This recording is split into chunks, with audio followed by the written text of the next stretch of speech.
Deadly flooding is still moving through Indiana communities after days of violent storms, forcing rescues, evacuations, and a long wait for rivers to fall. At least 7 people are dead, and the White River reached about 24 feet at Noblesville, part of what Indianapolis Mayor Joe Hogsett described as the city's worst flooding in more than 30 years. Homes were evacuated, roads were washed out, power failed across the state, and rescue crews used boats as water pushed into neighborhoods.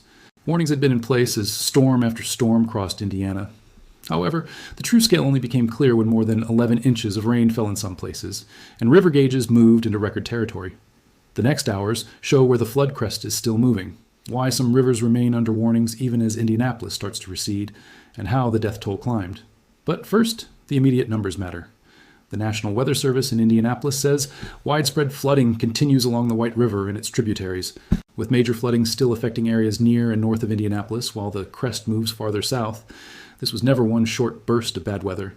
The National Weather Service says multiple rounds of strong to severe thunderstorms crossed central Indiana, producing a tornado, downed trees, downed power lines, property damage, and catastrophic flooding in parts of the state.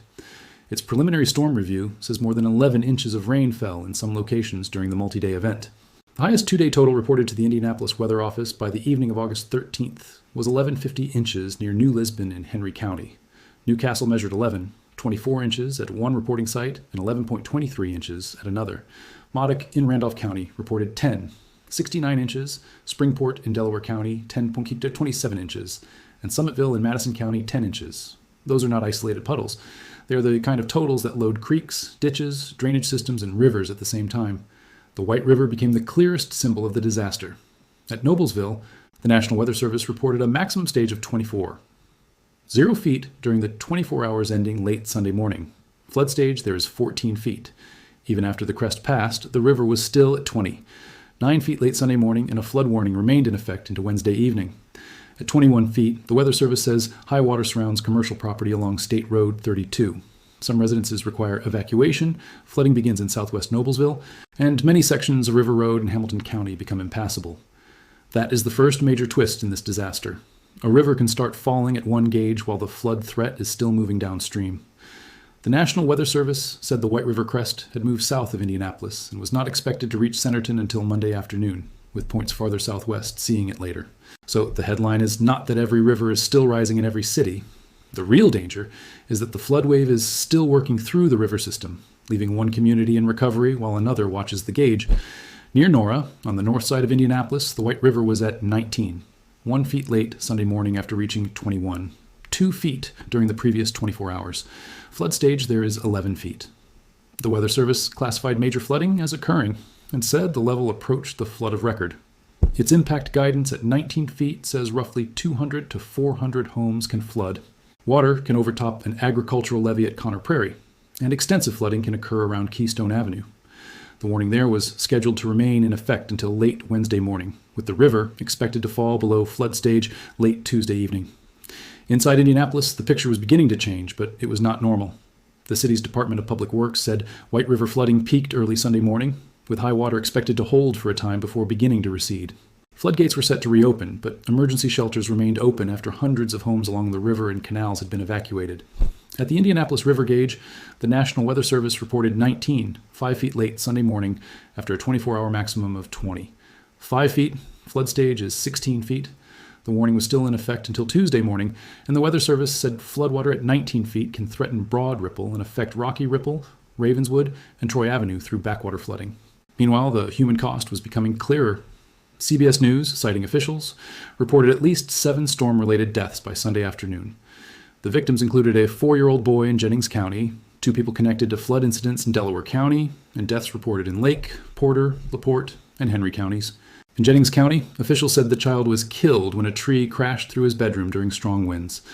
In Delaware County, authorities recovered incoming Purdue University freshman Matthew Morey after he went missing in the Mississauga River. Authorities also recovered a 58-year-old woman after investigators said her vehicle had been swept from a flooded road. Those deaths explain why officials keep repeating the same warning even after skies brighten. The National Weather Service says 6 inches of fast-moving floodwater can knock a person off their feet, while 2 feet can float a car. Roads and bridges across Indiana have been damaged or washed out by rushing water. A barricade, a flooded road, or a bridge approach can hide damage underneath the surface.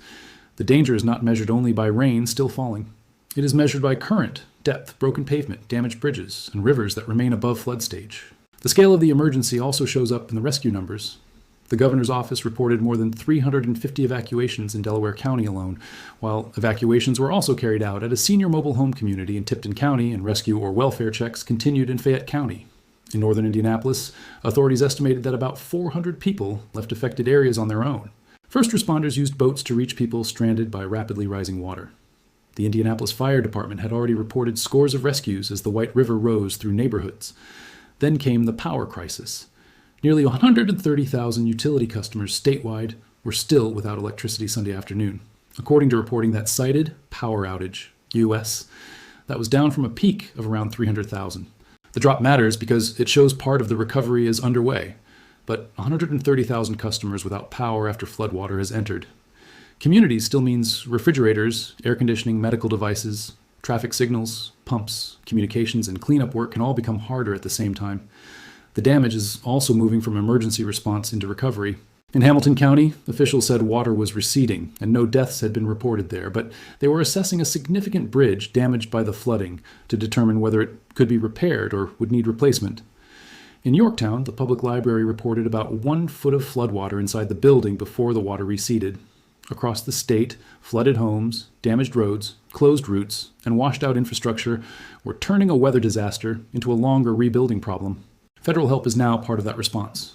President Donald Trump approved Indiana's request for an emergency declaration after Governor Mike Braun sought federal support.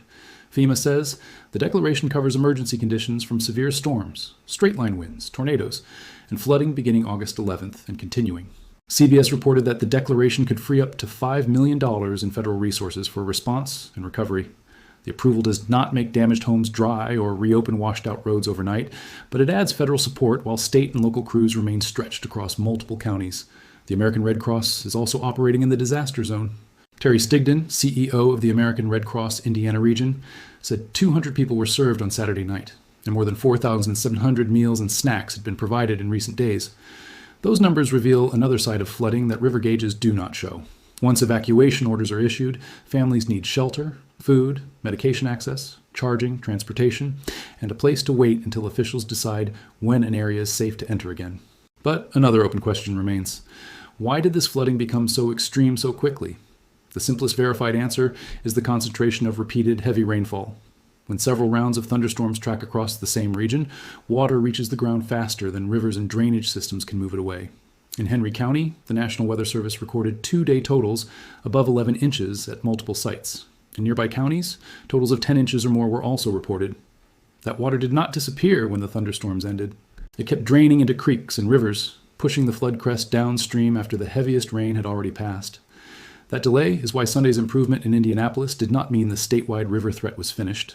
The National Weather Service still listed White River warnings at locations including Edwardsport, Elliston, Centerton, Nora, Ravenswood, Noblesville, Spencer, Newberry, Indianapolis, Anderson, and Petersburg, along with Fall Creek at Millersville. In its Sunday afternoon statement, the agency said widespread flooding continued along the White River and associated tributaries. Major flooding remained ongoing near and north of Indianapolis, while the crest was moving south. Farther south, the East Fork White River was also carrying the flood downstream. A Sunday night National Weather Service statement said the crest near Seymour was beginning to move past at around the moderate flood stage of 17 feet.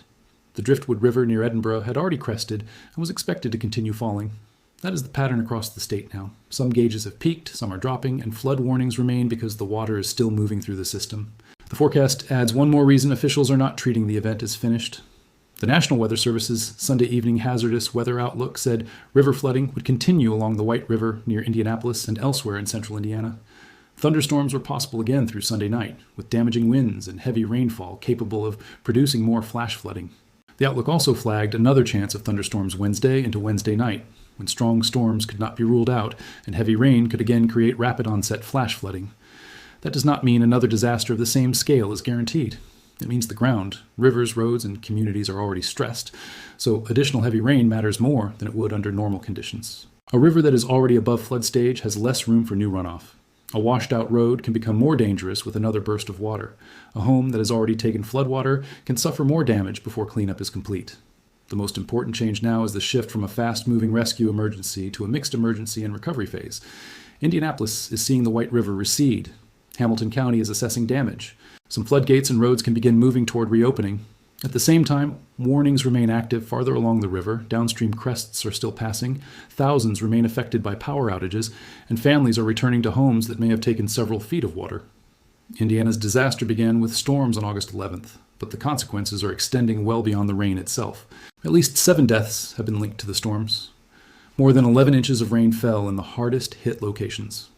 The White River reached around 24 feet at Noblesville, well above its 14-foot flood stage and beyond the old record level reported from 1913. Hundreds were evacuated. Power outages peaked around 300,000 customers. Federal emergency assistance has been approved.